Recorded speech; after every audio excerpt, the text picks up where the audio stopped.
Kurt Bardella, another look at these Senate races. Right now, the GOP has 48 seats. Democrats have 47. There are still 5 races that haven't been called. North Carolina is too close to call this morning. Arizona's Senate race is too early to call, although Mark Kelly has declared victory. Alaska is too early to call. And in Georgia, one race is heading to a runoff. In the other, David Perdue leads Jon Ossoff right now by a roughly 2.4%. But it's worth noting that if neither candidate finishes up over 50%, a runoff would be triggered in that race as well and could determine Senate control. Yesterday, Democratic Senator Gary Peters was able to hold on to his seat in Michigan, and in Maine, Republican Senator Susan Collins was declared the apparent winner of her race. Kurt, I'm curious. I mean, there's different ways this could go. I mean, there is a path to Democrats having the majority. There is, Mika, but I think we're all being realistic, just as we are with Vice President Biden's chances now of winning the presidency. I think that we are all preparing for the likely reality that Mitch McConnell will continue to hold on to the slim majority in the U.S. Senate. I mean, I think nowhere is the polling being off more evident than in the Senate races that we've seen. I mean, Susan Collins was left for dead.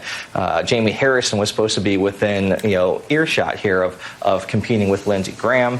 A lot of the places that a lot of resources were dispatched and sent and a lot of attention was given turned out not to even be close. And so when we have this conversation about polling, I think that in the Senate races, it was particularly expensive and damaging for the Democrats that the polling did not seem to add up with what the reality turned out to be. There's still going to be, I think, a huge showdown. Obviously, in Georgia, the runoff for at least one of those Senate races will be, I think, January 4th. I know that the Lincoln Project will look to be very active in that contest. Anytime that you can have any seat, one seat flip, that's worth putting some time and energy in. And the narrower the lead that Mitch McConnell has in the Senate, that gives Democrats some semblance of leverage to try to be influential and impactful. McConnell's already lining up his troops to be ready to make things difficult for the Biden administration, looking to control the type of cabinet that Biden can assemble, the type of hearings that he can have, having the power of the gavel in the Senate.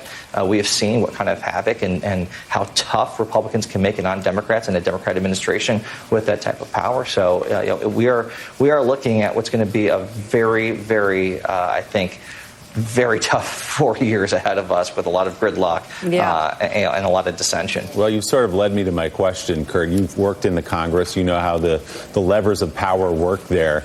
How do you think it looks with, let's say, for argument's sake, Joe Biden wins Pennsylvania, maybe even today, and gets over that 270 threshold if he does become president of the United States? He knows Mitch McConnell. They worked in the Senate together for many years.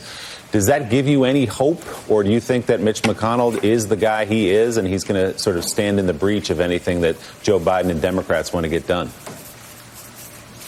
I think Mitch McConnell has shown us, Willie, exactly who he is, and more importantly, so the people that serve under him, people like Ted Cruz and Marco Rubio and Lindsey Graham and Ron Johnson, who are all still there. The ingredients remind me a lot of what we experienced after the Obama win, which was Republicans used whatever influence, whatever attention they could get to try to derail every step of the Obama White House as Obama was trying to stave off an economic crisis, trying to get the economy going again. Here we are now facing another crisis with COVID-19 and with the economy teetering and millions of people out of work. Republicans are going to hope that the Biden White House is so consumed with fixing the problems immediately in front of them that it gives them an opening, just as it did during the Obama years, to use their tools to try to disrupt the Biden White House.